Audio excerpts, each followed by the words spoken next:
Diyos maray na pagkahapon sa gabos po na nakatutok digdi sa tuyang namumutan na estasyon ang Veritas Legazpi 1008. Welcome po digdi sa tuyang programa na Perspektibo. Ini po si Father Kevin Funasher. Kitaan magiriba ng ngunya na aldaw nin Biyernes, August 22. Digdi po sa sarong oras na kung saan pinaghihiling nyato kung ano ang nangyayari sa tuyang palibot, of course. And inihiling taman kung ano ang manlain-lain na perspective kan mga stakeholders, and of course inihiling ta po ang perspective kan sa tuyang inang simbahan, kan sa tuyang katolikong pagtubod. So sa gabos po na naabot kan sa tuyang broadcast sa paagi po kang sa tuyang Veritas TV, ang DCTV Channel 2, pati naman po sa paagi kan sa tuyang Facebook page na Radyo Veritas Legazpi. Maray na hapon po dyan sa indong mga parokya, sa mga opisina, dyan po sa indong mga parishes, sa mga ospital, sa mga nurses, sa mga pasyente na nagkatutok digdi po sa tuya, sa mga business establishments, pati naman po sa mga kanya-kanyang mga opisina, sa mga lunadan, sa mga saudan. Maray na hapon po sa Indogabos, mga katiwala. And bago itawag padagos kaining sa tuyang programa, gusto ko po munang tawanin pagbati si Father Herbert Canar. Dati man po ining na-assign digdi sa tuya, sa Veritas Legazpi. And of course si Father Noman na na-assign dyan sa si Father Noman sa UWAS, sa UWAS. And of course pinapabuta po ang pagbati sa kay Most Reverend Jose S. Bantolo Didi, Obispo kan Masbate, na ngunyan po minaselebrar kan sa iyang sacerdotal ordination anniversary. So ngunyan mga katiwala, kung taga-Legazpi po kamo, kaya sa Facebook po nahiling nindo an ginigibong ngunyan na opening parade kan Ibalong Festival. And dyan sa sentro kang Legazpi, kadakol ki mga reblocking na ginibo tangani na tawan dalan ini po na dakulang aktibidad kang City Government of Legazpi. So mga estudyante yaon dyan, mga makukulay na mga costumes, mga tanog na bikolnon. Iyo po ini sa tuyang pag-urunan ngunya na pagkahapon. Ining Ibalong, so epiko kang Ibalong, and at the same time ang sa tuyang katolikong pagtubod. Pasil pa numang katiwala na itrato nyato ining pinagseselebrar nyato na Ibalong Festival na nakabase po sa epiko kanibalong bilang saro sa ng pageantry. But sabihon so kulay, so kumpas kang musika, so sayaw, etc. Pero kung hilingon nyato mang katiwala, so original na tula, so poem, na iyo ang nasa sentro kay ning selebrasyon kan Ibalong Festival. It's more than a retelling of ancient heroics. Kundi pwede niya itong hilingon ini bilang sarong mapang moral. Hali digdi sa Bicolandia. Pinagpapahiling kung papaano ang banwaan magkakaigwanin isog din buot asin sarong komunidad sa tahaw kay ining napapalibutan nin mga monsters nin mga gibo kang natura and kadakol pa.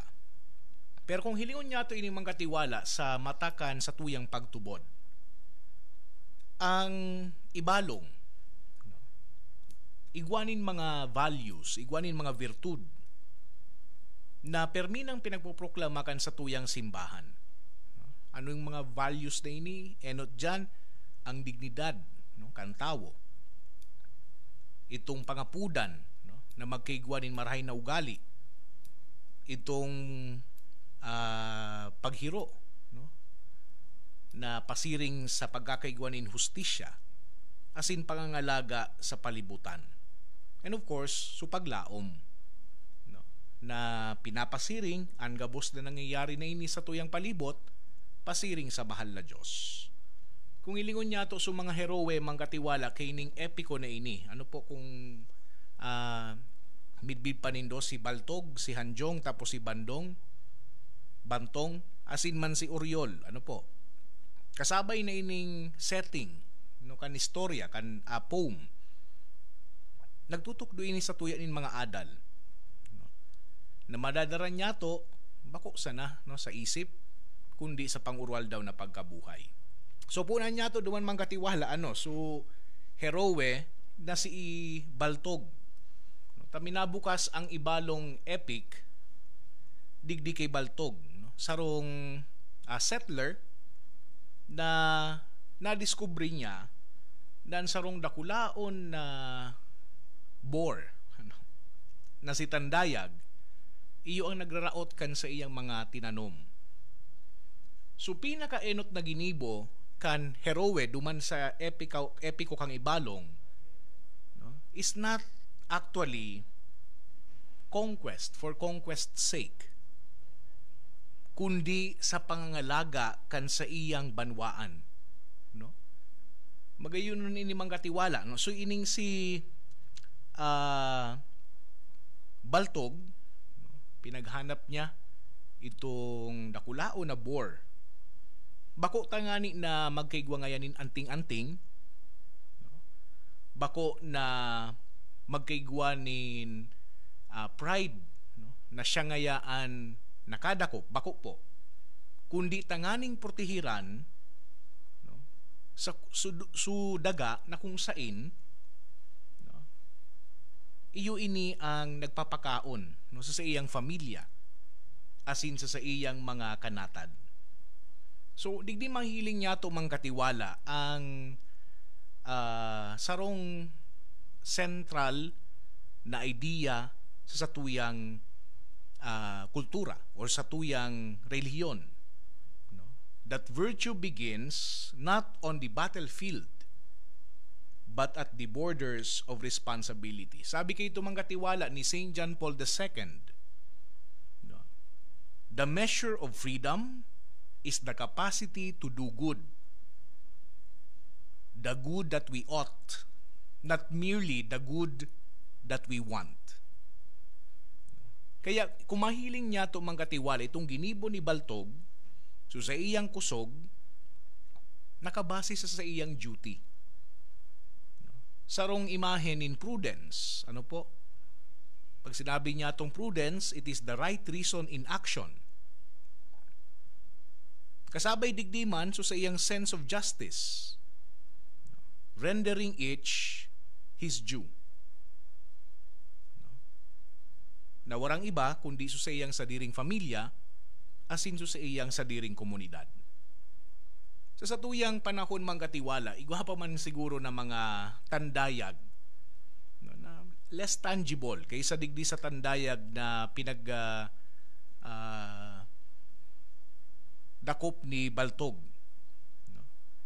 Yaon dyan, no, so mga, for example, so mga lending baga, no, na garibaga pinagukuan na gabos ang savings kang sarong familia, no?